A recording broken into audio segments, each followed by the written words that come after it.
Brought to you in association with Grendel Press. This is Werewolf the Podcast, a serial killer drama.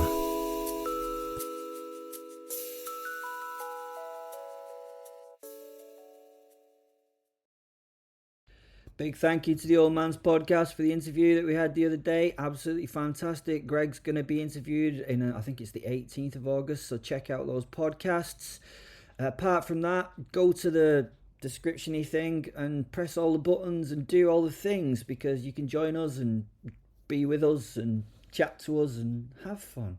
So enjoy this week's episode. It's the end of the medieval series, I think.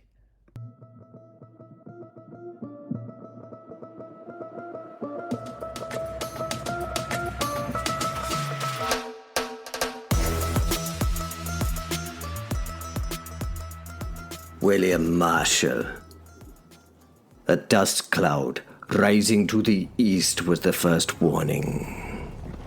A pale haze shimmered above the scrubland where the road twisted like a dying serpent towards the heat-boiled hills. Gervais, his surcoat bleached white by the sun, raised a mailed fist. The column lurched to a halt. Knights in rust-spotted hauberks, Gascon spearmen squinting under leather caps, a handful of Templar sergeants with the red cross slashed across their breasts. Gervais spat from beneath his helm. "Something smells wrong," he told me. Fenrir Wolfsoul ran from our side into the dust to the left of the path we were on. As he ran, I began to hear the horse's hooves through his ears as the soul flew deeper into the dust cloud. Then the wind shifted, and the dust resolved into shapes. Horsemen. Dozens of them. No, not dozens. Hundreds. They came not in ranks, but as waves on a loose, swirling tide, their hooves kicking up a storm of dirt behind them. The morning light glinted off lance tips and the curved bellies of short, vicious bows. "Turks are coming," spat the wolf soul into my mind. "Turks!" I yelled to the anxious footmen and knights as I loosened my sword in its scabbard and lifted my helm to my head before raising my shield from its place on my horse's tack. Bastard danced beneath me, not with anxiety that the other horses had, but with excitement for the fight. Oh, he was a real bastard, was my wonderful steed. A heartbeat later, the air screamed. The first arrows fell like a steel curtain, rattling on our armor and our shields and bouncing off the stony road beneath us. A knight's bellow was cut off as one shaft punched through his coif, the point bursting from his throat in a spray of red liquid. Blood spurted from his neck, coating my armor and blinding me for a moment before I wiped it clean as he fell from his steed. Horses reared in shock. A pack mule bolted as another shaft thumped into its rear. It split sacks of grain as it ran and yelled its anger at the injury it had sustained. It bucked its way across the road and dragged its handler, who fell backwards to another shaft that buried itself deep in his chest. Gervais roared, but the command was lost in the chaos. Thankfully, most of the men who accompanied us on the road were seasoned veterans and knew the drill well. The Gascons crouched behind their bucklers, while the knights, though still mounted, swung their kite shields up, just in time. Thunk, thunk, thunk. The sound of arrowheads biting oak and the screams of men and horses as they were punctured. Gervais and I sat on our desk chairs next to each other as the arrow struck. Our eyes met as we leaned in behind the shields that absorbed the incoming projectiles. We smiled and laughed at each thud and shudder, thankful with each strike that we were not dead. First rain I've seen in 2 months, and I wish not to get wet. Gervais said in comforting bravado. Then the charging Turks split their force like a river parting around a rock. They streamed past the column's flanks at full gallop, their bows singing a song of death. Was it a feint? A trap? We had no time to think. A young squire, eyes wild with fury and bloodlust, spurred his horse at them. "No, you fool!" I managed to say before. Too late. The boy made it 10 paces before the hidden line of Mamluks struck. They'd been waiting in the dead ground, their lances leveled. Never mind, never mind. I said to the air, there will be more this day. The squire's horse went down screaming, its chest the center of the lance's aim. And the Mamluks rode over the horse and him, their blades rising and falling like a butcher's cleaver. Now, the real killing began. The camp of the Count. Gervais, Percy, Fenrir, and I wandered to the camp of the Count. So you can see me now, can you? Fenrir was talking to Gervais, who after his meeting with the angel and the devil could now, for some reason unbeknownst to me, see the giant wolf soul. I can, yes. Said the knight. That's strange, said Fenrir as he shook his head. The wolf looked thoughtful, as though he was trying to consider why this was. And I have to say, Gervais continued, you're nowhere near as impressive as I thought you were going to be. There was a moment of silence as the wolf soul and the man stopped, meeting eyes. The wolf soul was so large that they were at eye level, and Gervais was not a short man, I can tell you. The stare continued. Neither flinched nor blinked. It was a distinct instant of awkwardness, it was. But then they both laughed as they returned to walk with Percy and me. Can you see me, Percy? Asked Fenrir. Percy turned to look at the wolf. No! He smiled. Again, laughter from the 4 of us. Brothers we were, whatever our shape. We were met at the camp boundary by a group of soldiers. We raised our hands and showed that we had no weapons and no armor.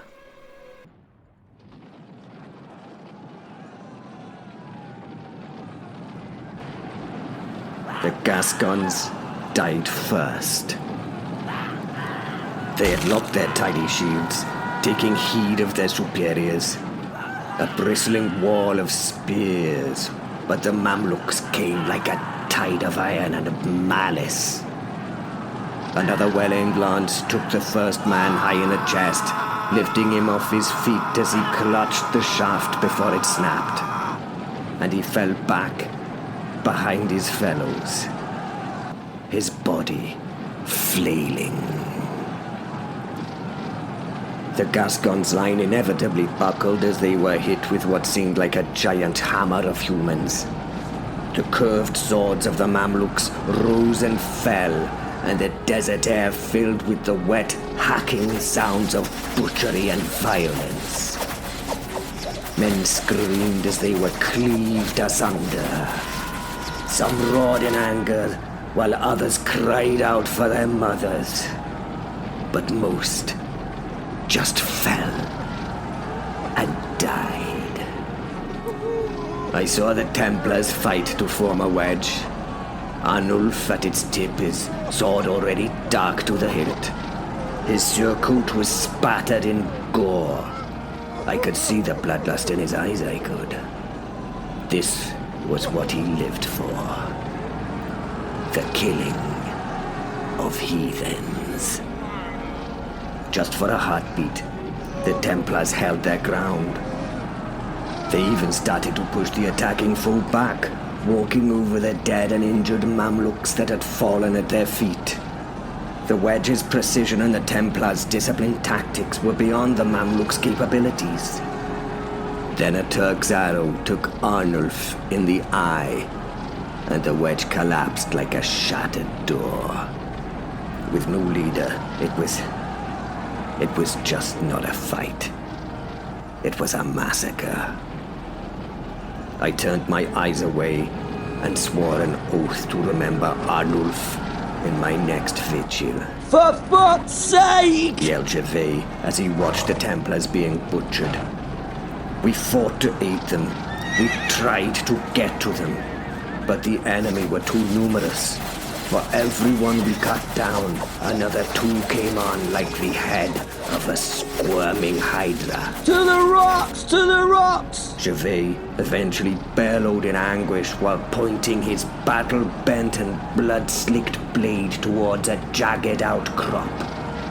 A handful of us knights, maybe 20, heard him. We fought our way towards the sound, making our way over the dead, our breath ragged.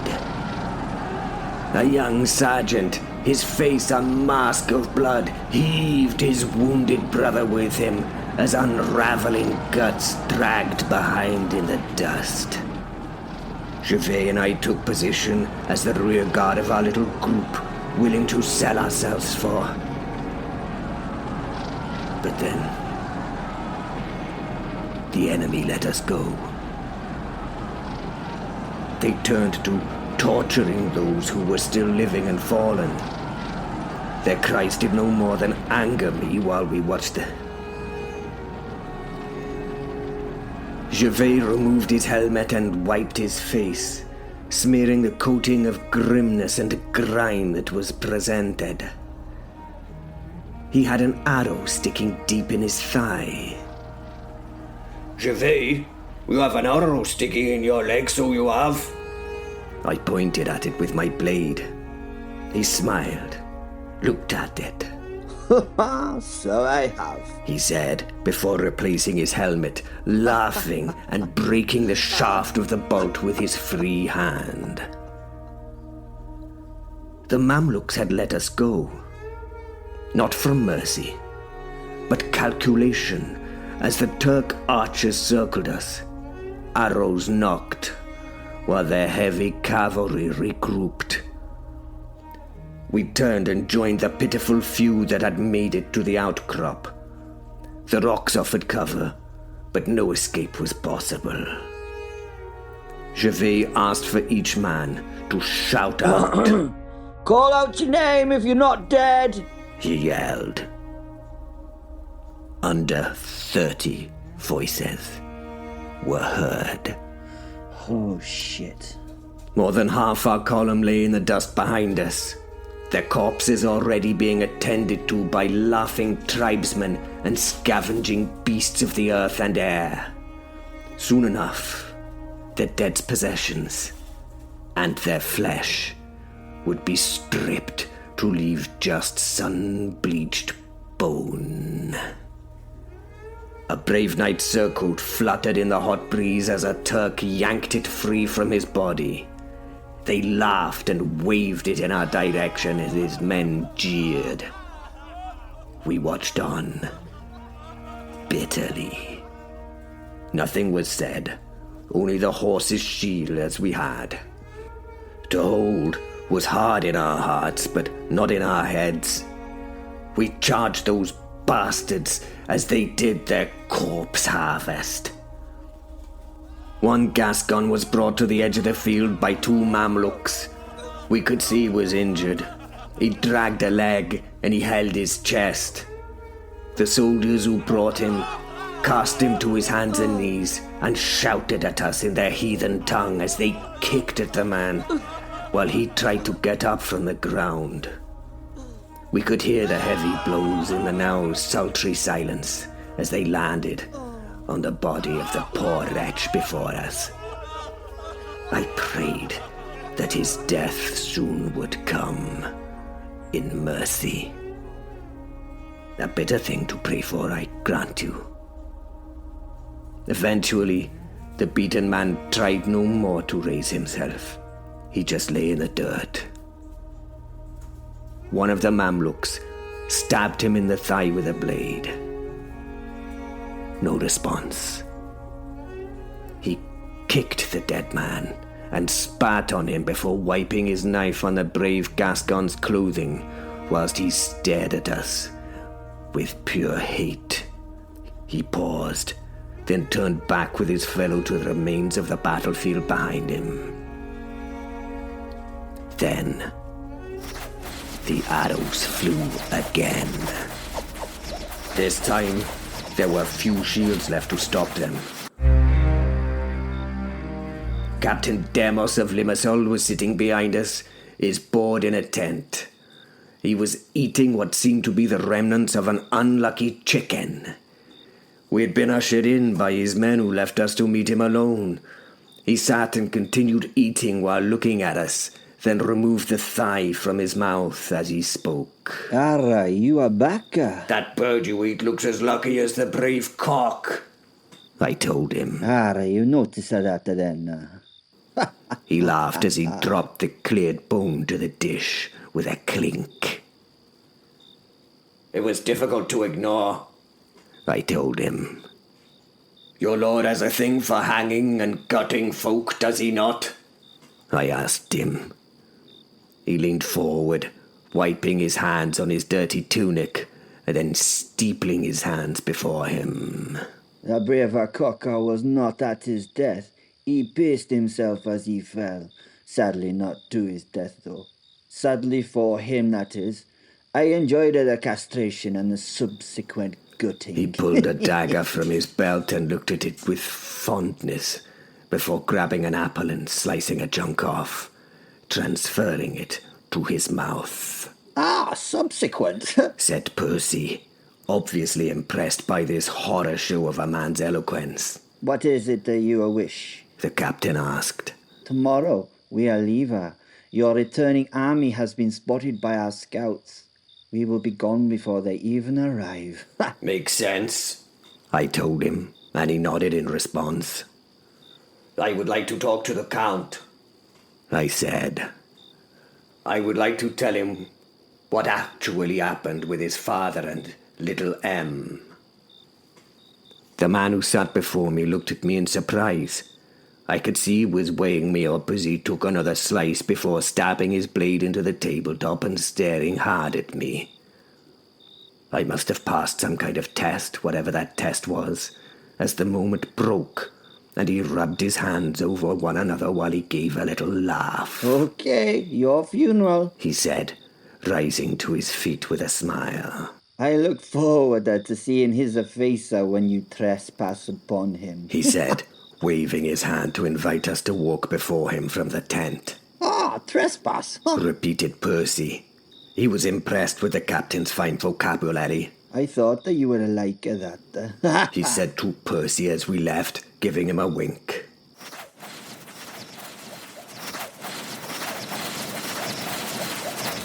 The arrows came again. This time, there was no shield wall left to stop them.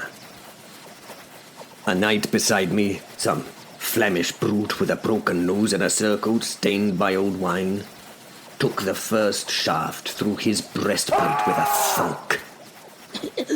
He made a wet, gurgling sound, exactly like a man drowning in his own blood would, which he was, before toppling forward into the dust. 2 arrows punched into my beautiful Destrius chest, and my beloved bastard screamed as his great body shuddered beneath me. He did not buck, and he did not try to throw me. He was far too disciplined for that. I somehow managed to swing myself down just as he collapsed, my boots kicking up dirt as I rolled clear. Oh, they would pay for this. I held my head to my horse's ever so briefly as I cut his throat to save him from the pain. And I thanked him, I did. I thanked him as he died. The arrows were through his chest and lungs. A long and painful death, if left him, he would have had. It was a bitter loss to me, it was. One I would exact a payment in flesh for, if I ever had the chance, so I bloody would. Gervais was already on his feet, his sword gleaming wet and red in the harsh sunlight. Form up! He bellowed. Backs to the rocks! Make every one of their steps cost them! The surviving soldiers obeyed and fell into a rank, though there were pitifully few of them left. The Gascons were all gone. The Templars were almost gone. Only a handful of battered men-at-arms and a few bloodied knights remained, their faces streaked with sweat and gore and strife, so they were.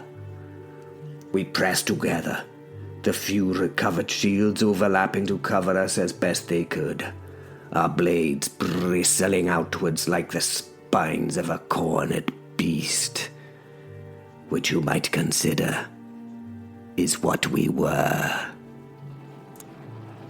The Turks circled us, their horses kicking up dust.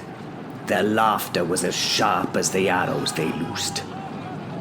They knew we were finished. But a cornered wolf bites hardest, and they knew that. So they stayed beyond us, poking their fun. They were playing, but playing carefully with us. Steady! Gervais growled, his voice low. Let's take as many of these bastards as we can! The first Mamluk came in fast, his curved sword flashing. I met him with a brutal upward cut, feeling the steel bite deep into his ribs. He screamed, his horse veering away, but another rider took his place instantaneously. A lance smashed from nowhere into our party. It scraped across my shield, the force of it numbing my arm. I retaliated with a backhanded slash that slid up the shaft, opening the man's face from cheek to chin. He reeled, clutching at the ruin of his features before a man-at-arms spear took him in the guts and hurled him from his saddle. But for everyone we killed, many more pressed in. Gervais fought like a man possessed, his wounded leg forgotten, his sword a blur of steel. He gutted one rider, reversing his spin, and then hacked the legs from another's horse, sending the man and beast crashing into the dirt where another knight's mace crushed his skull. Gervais roared, exultant. But even a bear like Gervais couldn't hold forever. An arrow took him high in the shoulder, punching through his mail and padding. He grunted and staggered. But he didn't fall. Instead, he laughed, a raw, wild sound, and he dragged that arrow out of his body. Is that the best you dogs can do? He yelled as he fell to one knee. The Mamluks didn't understand his word, but they understood his defiance, they did. They hated it. They hated it. And they respected it.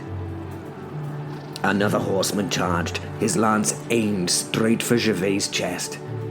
It would be a killing blow. Come on then, come on you filthy heathen pig, come on! He roared at the lancer, offering his chest to the man as a target.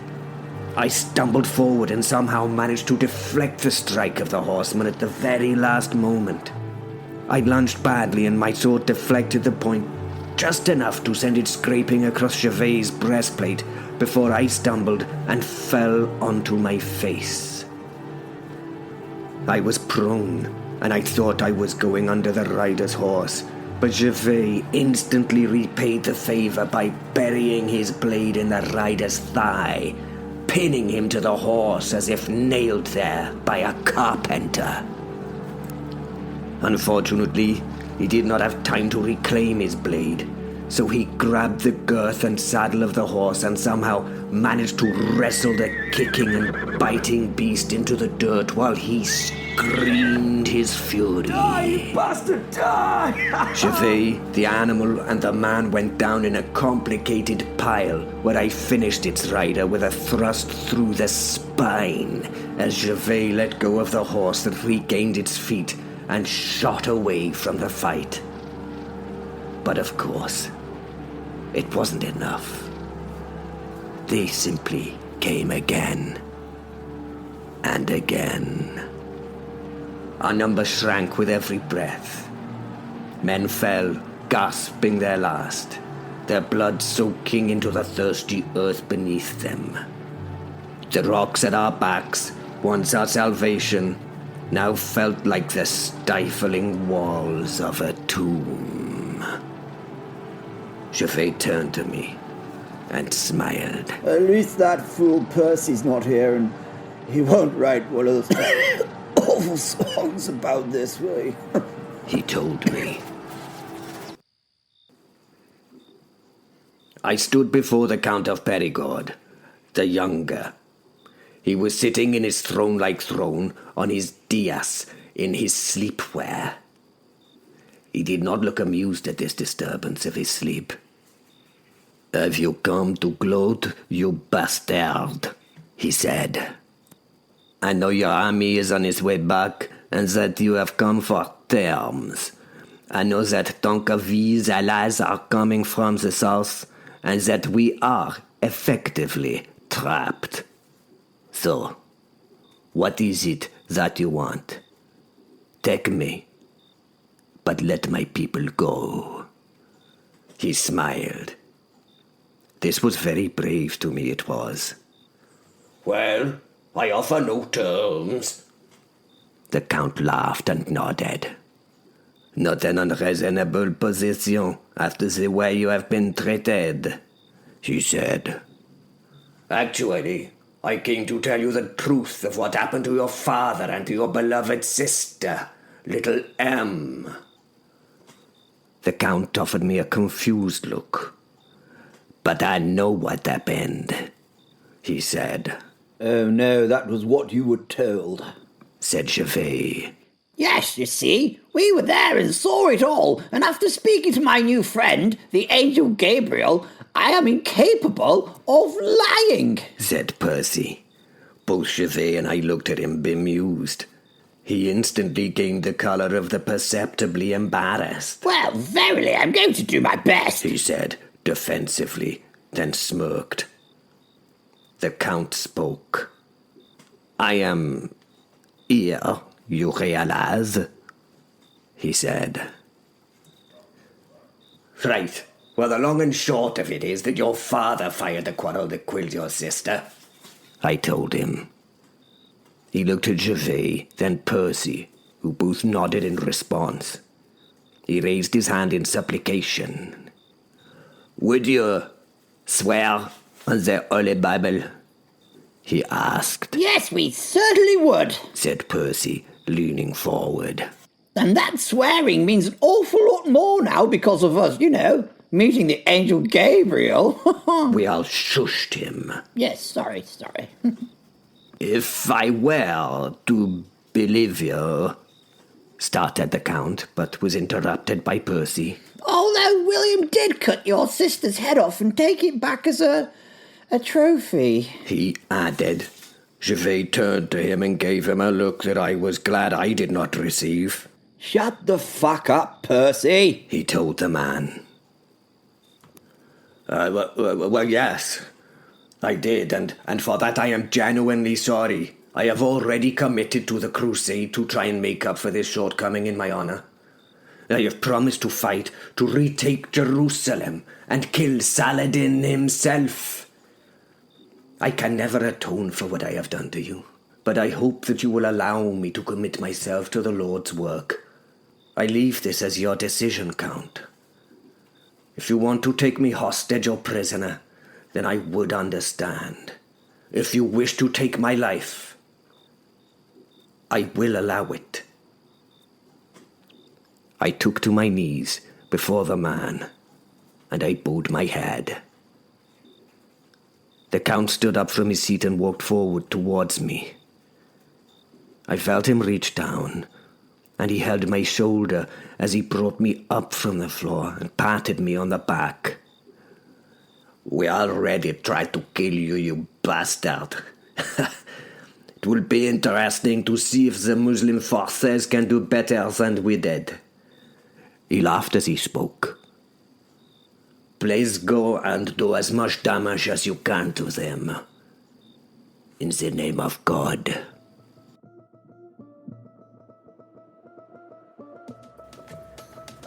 The air was thick with the stench of blood and sweat. The Mamluks tightened their noose around us, their curved blades glinting like crescent moons in the dying light. Gervais spat into the dust, his sword trembling in his grip. Well, He muttered. is this a good way to die? A cold mist coiled across the battlefield, slithering between the fallen, twisting like a living thing. The Turks hesitated. Their horses shied, nostrils flaring at a scent other than fear. Fenrir's voice echoed in my mind, not as words, but as a hunger. Let me in. He growled.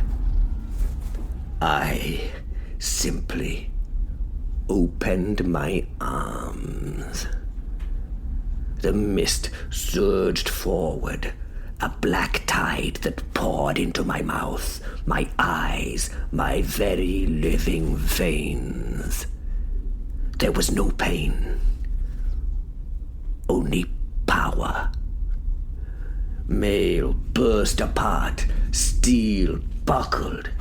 The last thing I saw as a man was the widening whites of the Mamluk's eyes.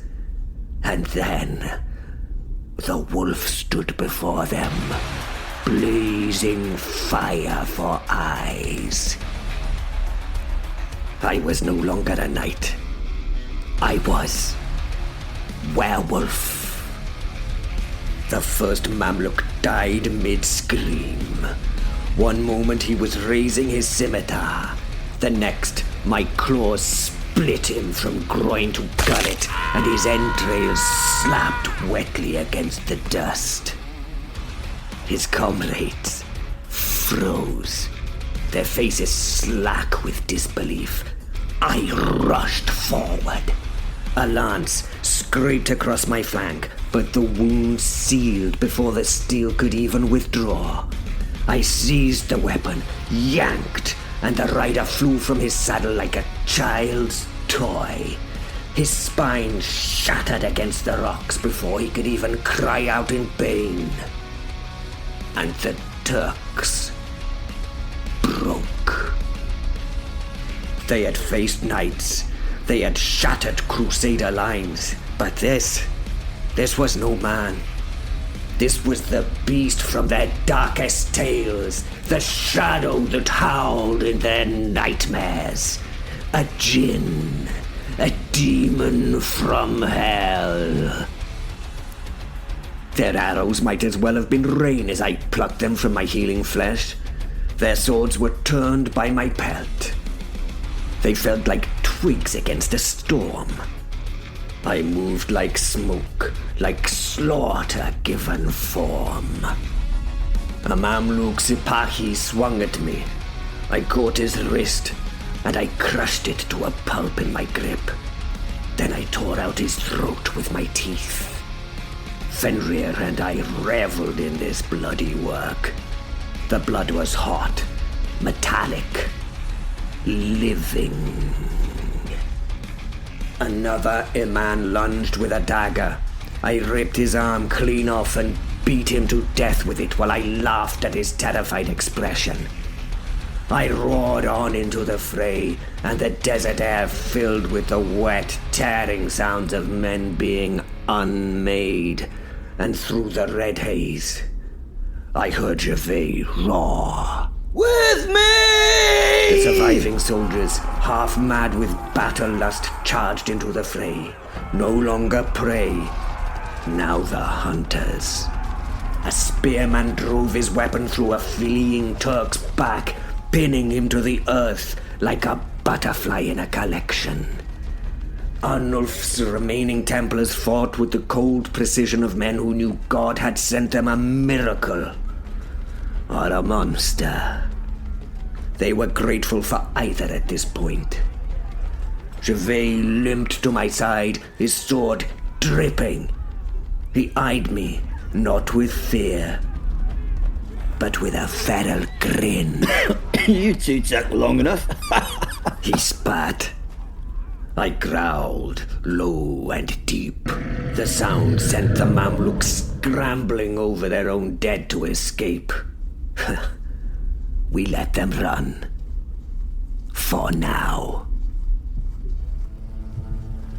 Then, a noise began to build like a storm. The dust cloud on the horizon did not rise. It swallowed the sky. A sea of banners of black and gold fluttered like the wings of carrion birds. Drums and horns throbbed, a sound like the heartbeat of the very earth itself. The remnants of our broken band, beaten knights, gasping sergeants, and a few spearmen still standing, staggered back, shields raised against the arrows that had not yet flown but were sure to do. How many more miracles do we need in a day? How many? You bastard. Gervais spat as he laughed and raised his head, speaking to the heavens. The Mamluks who had been fleeing moments ago now turned, their terror replaced by savage grins, and then fell to their knees, kowtowing to the approaching army. They knew what that banner meant. They knew it. And so did we. Saladin. The Sultan's army rolled forward like an inexorable tide. Archers in loose white robes, their bows like the bent fingers of giants. Heavy cavalry, their lances a forest of steel. And at their center, a man on a grey mare, his turbaned helm gleaming in the sun. This was Saladin himself. He reined in just beyond bowshot, his dark eyes sweeping the field, the corpses, the shattered knights. The lone figure walking forward to greet him, naked but unbroken amidst the carnage. Me. For a long moment, there was silence. Then Saladin laughed. It was not the cruel laugh of a victor gloating over the doomed. It was the sound of a man who had seen too much of war to be surprised by its horrors. Ya Allah, He said, shaking his head. A demon in the desert. Gervais, ever the diplomat, bellowed back. Aye, and he is our demon, so piss off! The Saracen ranks stirred, blades half drawn. But Saladin raised his hand, still smiling. You fight well. He called, his voice carrying across the dead. But now you are few, and I am many. He smirked and gestured behind him, where his army stretched to the very horizon and beyond. Please, lay down your swords, and I will almost definitely not kill you. A murmur ran through our ranks. The Templars glared, their fingers tightening on their hilts. The spearmen looked ready to collapse where they stood. Gervais glanced at the wolf soul and me. Would you mind turning again? Just now would be bloody ideal. I tried. Fenrir stirred, but the wolf soul just stared at the Sultan. He can see me, Fenrir told us. Saladin saw my moment of shock. His smile deepened. Especially not the demon, he added, as if amused by the absurdity of the moment. I would speak with it. I looked at Gervais and we shared a shrug. We surrender, he yelled, as he threw his sword into the dirt between him and the Sultan. So, we surrendered. Not with dignity, but with grudging practicality of men who knew a hopeless fight when they saw one. Swords clattering into the dust, the Saracens moved in, binding our hands, though none dared to approach me until Saladin himself dismounted and strode forward. Up close, he was smaller than I expected. Lean, sharp-faced, his beard streaked with grey, but his eyes were like flint. You, he said, studying me. What are you? I bared my teeth. I'm hungry, I said. Another laugh. Good. Then you will eat at my table tonight. He turned to his men. Chain the others, but this one, only ropes. Strong ropes. As they dragged us away, Gervais muttered, I told you not to growl at him, you bloody idiot.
Brought to you in association with Grendel Press. This is Werewolf the Podcast, a serial killer drama.